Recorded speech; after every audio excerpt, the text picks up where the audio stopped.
मेरा नाम निपुण जोशी है और समय आ गया हमारी इस नवग्रह श्रृंखला में राहु ग्रह पे शुरू की गई चर्चा को आगे बढ़ाने का। आज इस वीडियो में हम लोग जानने की कोशिश करेंगे कि अगर किसी भी समय आप लोगों ने पत्री में राहु ग्रह को कंजंक्ट पाया बुध ग्रह के साथ तो किस तरीके के फलों की उम्मीद करी जा सकती है। तो दोस्तों देखिए, इससे पहले कि मैं आप लोगों को इस इनोवेटिव इंटेलिजेंट इंटेलेक्चुअल कॉम्बिनेशन के फल बताने शुरू करूं, मैं आप लोगों को इंडिविजुअली राहु ग्रह से रिलेटेड बातें और बुध ग्रह के जो स्वभाव का जो आपको बेसिक आइडिया होना चाहिए पहले वो आप लोगों को समझा देता हूँ। देखिए दोस्तों, जैसा कि अभी तक हम लोग पढ़ते आ रहे हैं, अगर राहु ग्रह को आप लोगों को समझना हो तो राहु ग्रह को आप समझ सकते हैं वो एक इल्यूजन का, एक भ्रम का, एक ऑब्सेशन का, एक ऐसा ग्रह है जो जितनी भी अनसीन चीज़ें हैं, जो चीज़ें आप अपने नेत्रों से देख नहीं सकते, जो चीज़ें आप अपनी बुद्धि से समझ नहीं सकते, वो सारी चीज़ें जो हिडन रेल्म है वो राहु रिप्रेजेंट करता है। तो इन शॉर्ट, अगर राहु पॉजिटिव साइड में काम कर रहा हो तो किसी के अंदर एक जुनून, एक सेंसेशन उसकी लक्ष्य प्राप्ति का डाल सकता है, उसको आकस्मिक तरीके से किसी चीज़ का लाभ प्राप्त करा सकता है,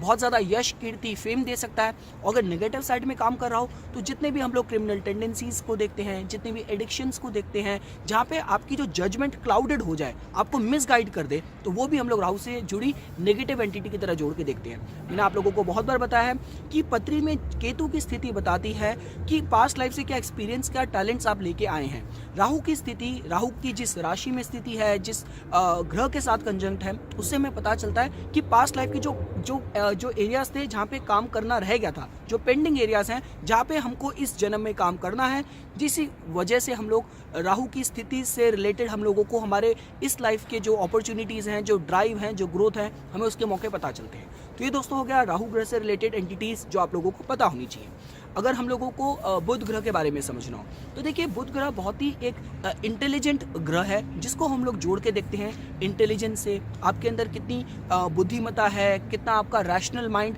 कितना लॉजिकल लेवल पे आप सोच सकते हैं, वो हम लोग बुध ग्रह से जोड़ के देखते हैं। बुध ग्रह कारक है आपकी लैंग्वेज का, लिंग्विस्टिक एबिलिटीज़ हम लोग बुध ग्रह से देखते हैं। आपकी कम्युनिकेशन एबिलिटीज़ हम लोग बुध ग्रह से देखते हैं कि आप कितने अच्छे, आपके अंदर वाक कुशलता है, जब आप बोलते हैं आप बहुत अच्छे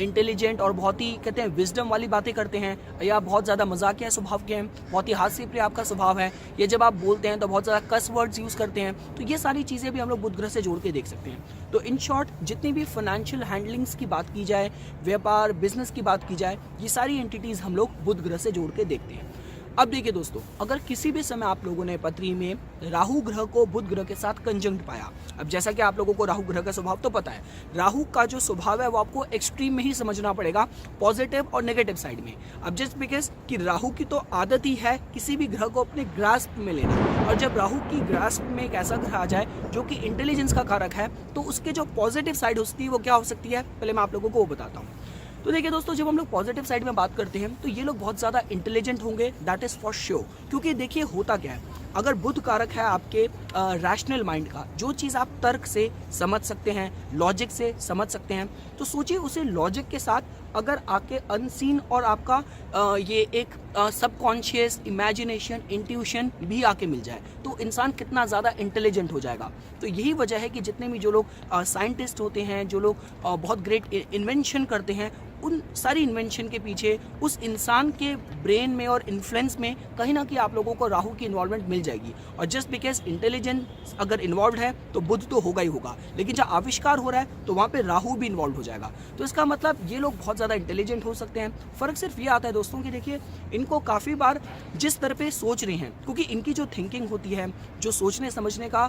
तरीका होता है, वो एक लीनियर, एक स्टैंडर्ड तरीके का नहीं होता। तो जिस वजह से काफ़ी बार ऐसा हो जाता है कि अगर इनको प्रॉपर सपोर्ट ना मिले तो जिस स्तर पे सोच पा रहे हैं, जिस विजन के साथ ये दूरदर्शिता से चीज़ों को देख पा रहे हैं, वो चीज़ इनको अपने आसपास वालों को समझाना मुश्किल हो जाता है। तो सपोज कीजिए आपको किसी चीज़ का पूर्वानुभास हुआ, आप अब बिजनेस में हैं, फैमिली बिजनेस में हैं, कुछ एक चीज़ है जो आप रिवैम्प चेंज लेके आना चाहते हैं, लेकिन वो आप अपने पार्टनर्स को, अपनी फैमिली मेम्बर्स को समझा नहीं पा रहे। उसी तरीके से अगर बिजनेस में भी हैं तो या आप सर्विस में भी हैं, तो आपके पास कोई इनोवेटिव आइडिया है जो कि बहुत अच्छे आपकी कंपनी को रिटर्न्स दे सकता है, लेकिन जो आपके बॉसेस हैं, जो आपके जूनियर्स हैं, जो आपके सेम लेवल पे जो आपके कलीग्स हैं, वो उस लेवल की विजन उनके पास है नहीं है, तो वो जिस वजह से इस चीज़ को समझ नहीं पा रहे। तो ये आप इस तरीके से देख के इसको समझ सकते हैं। पर एक चीज़ पक्का है कि ये लोग बहुत ज़्यादा इंटेलिजेंट होते हैं, इनोवेटिव होते हैं, दूरदर्शिता इनके अंदर होती है। देखिए, अगर आपको इसको एक अगर कार्मिक और साइकिक लेवल पे समझना है तो आपको ये चीज़ समझनी पड़ेगी, जैसा कि मैंने आप लोगों को बताया, राहु की पत्री में स्थिति बताती है जो पास्ट लाइफ से जो एरियाज़ हैं, जो स्कोप ऑफ वर्क है जो पेंडिंग है, जहाँ पे आपको काम करना है अपनी ग्रोथ के लिए। तो आप ये देख सकते हैं कि काफ़ी बार ऐसा भी हो जाता है कि इन लोगों को, क्योंकि अब इस समय जो बुध ग्रह है वो राहु के साथ कंजंक्ट है, तो इन लोगों को अगर कुछ ऐसे रिवैम्प लेके आने हैं तो इनको ट्रायल एंड एरर से बिल्कुल भी मतलब उससे का भय नहीं होना चाहिए। जैसे काफ़ी बार होता है कि कोई चीज़ अगर आप सीखते हैं तो शायद एक बार में आपको अच्छे रिजल्ट ना मिले, but you should keep on trying. जितना आप ट्रायल एंड एरर के थ्रू गुजरोगे उतना अच्छा आप रिजल्ट प्राप्त कर पाओगे। तो ये चीज़ इन लोगों को समझने की ज़रूरत है कि राहु का बुध के साथ कंजंक्शन है, तो इसका मतलब लाइफ इनको इसी तरफ संकेत कर रही है कि जो एरियाज जो बुध के रिलेटेड जो एक इंटेलिजेंट जो रैशनल थिंकिंग होनी चाहिए वो इनकी पास्ट लाइफ से डेवलप नहीं होती, जिस वजह से इस जन्म में इनको उस पर काम करना है। स्टार्टिंग में शायद इनको थोड़ी समस्याएं, थोड़ा ऑब्स्टेकल्स, थोड़ा रेजिस्टेंस भी फेस करना पड़ सकता है, but you should keep on going. अगर आप उस पाथ पे फॉलो करते रहोगे तो शायद आपको सक्सेस मिल भी जाए। देखिए,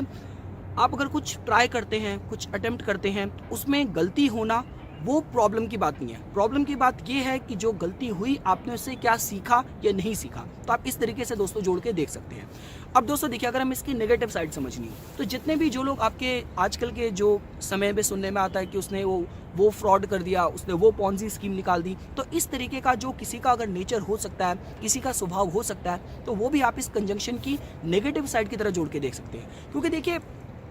राहु को तो वैसे ही एक कहते हैं कि एक मौका चाहिए कि किस तरीके से साथ बैठे ग्रह को कंट्रोल करके, मैनिपुलेट करके चीज़ों को प्राप्त करना। तो जिस वजह से अगर ये नेगेटिव साइड में काम कर रहा होगा, मेरे कहने का मतलब है कि जैसे फॉर एग्जांपल जिस पर्टिकुलर राशियों में जहाँ पे जो बुध ग्रह कमज़ोर होते हैं, जैसे अगर हम मेष राशि में इस कंजंक्शन की बात करें, या हम बात करें अगर सपोज कीजिए वृश्चिक राशि में जहाँ पे बुध ग्रह कमज़ोर हो रहे हैं, तो वहाँ पे ऐसा हो सकता है कि राहु वहाँ पे बुध को ओवर पावर करने की कोशिश करे। क्योंकि देखिए, अगर हमें मेष की भी बात समझनी हो, मेष अपने में ही कारक है इम्पल्स का, और आप सही निर्णय कब ले सकते हैं, जब आप किसी पर्टिकुलर चीज़ पे आप बैठ के सोचें और उसके प्रॉज एंड कॉन्स, नफ़ा खफा समझ के हर चीज़ का असेसमेंट करके तब किसी कंक्लूजन पे आए। और मेष बिल्कुल उसके विपरीत है। मेष के साथ समस्या है कि बिल्कुल किसी भी स्थिति में एकदम से जंप कर लेना है, एकदम से कूद पड़ना है, बाद में सोचेंगे क्या कॉन्सिक्वेंसेज होंगे। तो सपोज कीजिए ऐसी स्थिति में अगर ये जो कॉम्बिनेशन है अगर मेष राशि में हो रहा है, तो शायद हो सकता है कि जहाँ तक इम्पल्स में एक्शन ले जिसकी वजह से उसे बाद में रिग्रेट करना पड़े। या फिर फॉर एग्जांपल अगर ये कॉम्बिनेशन अगर वृश्चिक में हो रहा है, तो जहाँ तक की जो माइंड सेट है, जो थिंकिंग है, वो शायद थोड़ी इतनी ट्विस्टेड हो जाए कि जहाँ तक थोड़ा रिवेंजफुल हो सकता है, थोड़ा मतलब बातों को लेके बैठ जाना, रिसेंटमेंट रखना और मौके की तलाश करना कि अपनी बुद्धि से किस तरीके से मैं सामने वाले को क्षति पहुंचाऊं। तो ये कुछ नेगेटिव साइड हो सकती है। लेकिन अगर मैं पॉजिटिव साइड में समझ रहा हूँ तो सपोज कीजिए फॉर एग्जांपल अगर ये कंजंक्शन मिथुन राशि में हो रहा है, कन्या राशि में हो रहा है, यहाँ तक कि अगर कुंभ राशि में हो रहा है, तो इंसान जीनियस तो बनेगा ही बनेगा। इंसान के इंटरपर्सनल स्किल्स भी अच्छे होंगे, साथ साथ इंसान जो हम लोग साइंटिफिक माइंडसेट की बात करते हैं, क्योंकि अगर ये कॉम्बिनेशन अगर कुंभ राशि में हो रहा है और उसमें भी अगर सदभिषा नक्षत्र में हो रहा है, तो आप ये समझ लीजिए कि जहाँ तक बहुत अच्छा साइंटिस्ट भी बन सकता है, बहुत अच्छी डिस्कवरीज भी लाइफ में कर सकता है। तो देखिए दोस्तों, पॉजिटिव नेगेटिव दोनों साइड होती हैं। अब नेगेटिव साइड में ये भी हो सकता है कि जहाँ तक का जो समय होगा, जो उसका टाइम होगा, सारा गॉसिप्स में भी थे, क्योंकि बुध आपके फ्रेंड्स को भी रिप्रेजेंट करता है, बुध आपके लोकल कम्युनिकेशन को भी रिप्रेजेंट करता है, बुध आपकी सेल्स मार्केटिंग को भी रिप्रेजेंट करता है। तो अगर नेगेटिव साइड में काम कर रहा होगा तो शायद ये हो सकता है कि जो आपके इंटरपर्सनल रिलेशनशिप हो, आसपास का जो आपका समय बीते वो अपने आसपास के लोगों के साथ सिर्फ बेसलेस बातें करने में, गॉसिप करने में बीते। लेकिन अगर पॉजिटिव साइड में आप बात करें तो शायद ये हो सकता है कि राहु और बुध का जो कॉम्बिनेशन है, राहु आपको foreign influence, foreign elements, foreign languages का ज्ञान,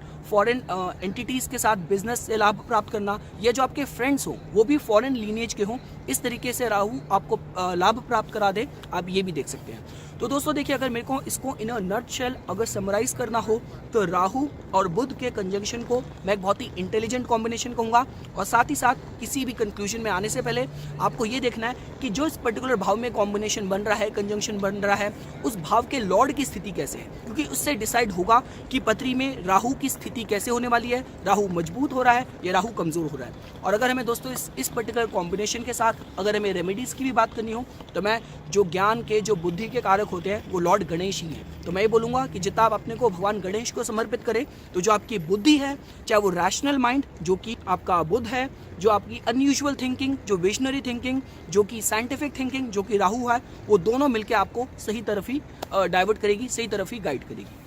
तो ये कुछ बातें थी दोस्तों जो आज मैं इस पर्टिकुलर कॉम्बिनेशन के अराउंड आप लोगों के साथ शेयर करना चाहता था। इसी तरीके की वीडियोस की समय समय पे अपडेट प्राप्त करने के लिए कृपया करके मेरा यूट्यूब चैनल सब्सक्राइब कीजिए और मेरा फेसबुक पेज लाइक कीजिए।